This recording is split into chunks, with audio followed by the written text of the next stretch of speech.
ఈసారి సంక్రాంతి చాలా బాగా జరిగిందిరా. ఇంతకు ముందు రోడ్లకు భయపడి పండక్కి ఊరు రావాలన్నా వెళ్లాలన్నా చాలా భయమేసేది. ఇప్పుడు ఈ ప్రభుత్వం రోడ్లు వేయటం వల్ల చాలా హాయిగా ఉంది.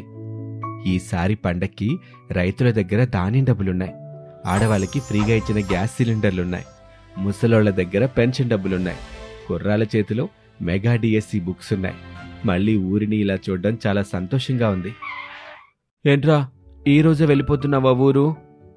అవునరా, రేపు మళ్ళీ డ్యూటీకి వెళ్ళాలి, అందుకే బయలుదేరిపోయాను.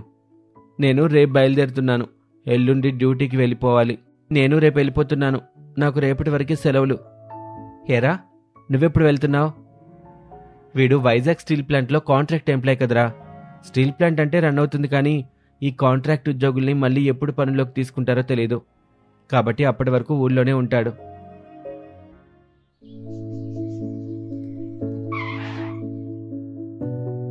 మళ్ళీ నెక్స్ట్ సంక్రాంతికి కలుసుకుందాన్రా. సరేరా, హ్యాపీ జర్నీ. Happy journey. మీరెక్కడికిరా బయలుదేరారు? మేము ఊరెళ్తున్నావురా, డ్యూటీకి వెళ్ళాలి కదా. చంద్రబాబు గారు వైజాగ్ స్టీల్ ప్లాంట్కి కేంద్రం నుండి 11,440 కోట్ల రూపాయల ఆర్థిక సహాయం తీసుకొచ్చారు.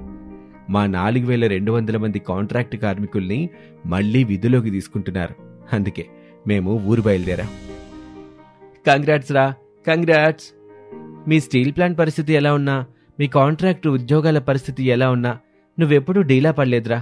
ఎప్పుడూ ధైర్యంగానే ఉన్నావు. చంద్రబాబు గారుండగా భయపడ్డవెందుకు?